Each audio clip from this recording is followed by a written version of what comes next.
Welcome to The Explainer. Today, we're taking a tour of the control room for your entire reality, your brain. We're going to find out why you can see with your eyes closed, how a hidden light meter runs your body's clock, and what happens when your senses basically declare war on each other. So let's jump right in. All right, let's kick things off with our most dominant sense, vision. We usually think of our eyes as these little windows to the world, right? But is that really the whole story? Is the act of seeing actually happening in your eyes, or is it happening somewhere else? Well, I think about it like this. You can have a totally vivid, realistic visual experience even when your eyes are getting zero input from the outside world. I mean, just think about when you're dreaming, right? You see entire worlds, people, events. None of it's physically there. That's your brain generating a visual reality all by itself. And that really gets to the heart of it. Your eyes, they're the camera. They're just capturing the raw data from the world. But your brain, that's the director, the editor, and the projector, all rolled into one. It's constructing the entire conscious experience of sight. The real show is always playing inside your head. Okay, so let's move to our first stop on the tour and see how this plays out in a really unexpected way. We're going to uncover this hidden system that uses light, but get this, it has absolutely nothing to do with forming images. So you know your retina, right? That layer at the very back of your eye. Just think of it like the film in an old school camera. It's covered in specialized cells designed to capture patterns of light, and that's what becomes the images we see. It's a beautiful system for one specific job. Okay, but here's where it gets kind of weird. It turns out there's this other, totally different kind of light sensor mixed in there, and it's almost like evolution stuck it in the wrong spot. It's not really helping with seen images. So what on earth is it doing there? This thing is called the melanopsin system, and its job is incredibly simple. These cells aren't artists painting a picture, they're more like accountants. They don't care about shapes or colors. They're just counting photons, acting as a light meter for the brain to answer just one super simple question. How bright is it out here? And believe it or not, that one piece of data is absolutely crucial. These melanopsin cells report that brightness level to a tiny command center called the SCN. Now, the SCN is your body's master clock. It uses that light signal to synchronize itself, and by extension, the clocks in pretty much every single cell in your body to the 24-hour day.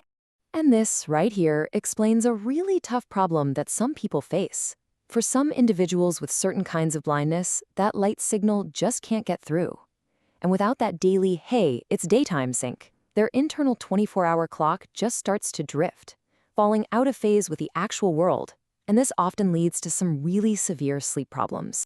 Okay, so we've got how the brain uses light to keep our internal world in sync. But what about keeping our visual world from looking like a shaky mess when we're walking around? This takes a beautiful partnership between our eyes and another really key sense. Well, say hello to your vestibular system.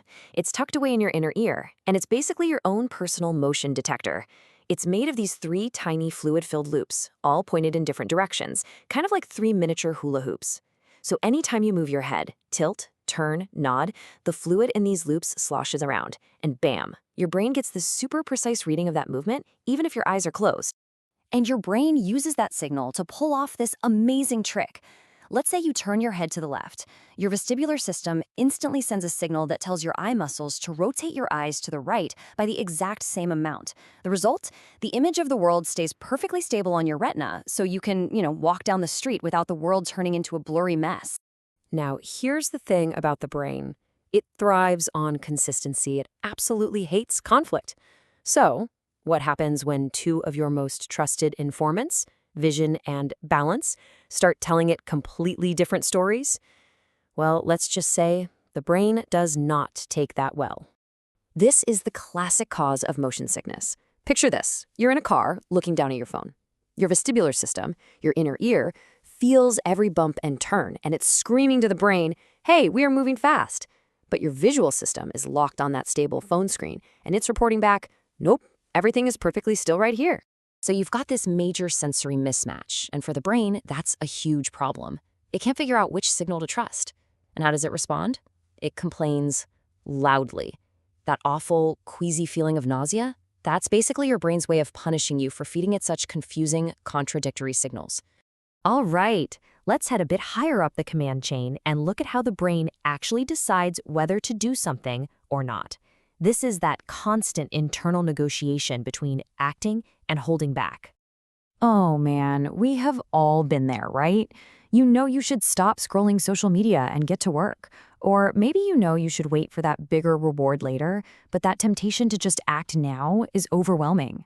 Well, that whole internal tug of war, it's not just about willpower. There's a very specific brain circuit running the show. Okay, so deep inside your brain, there's this collection of structures called the basal ganglia. And you can think of it as the ultimate bouncer at the club of your actions.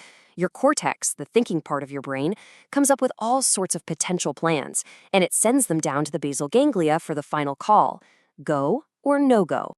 So that go pathway, that's the voice screaming, eat the marshmallow now.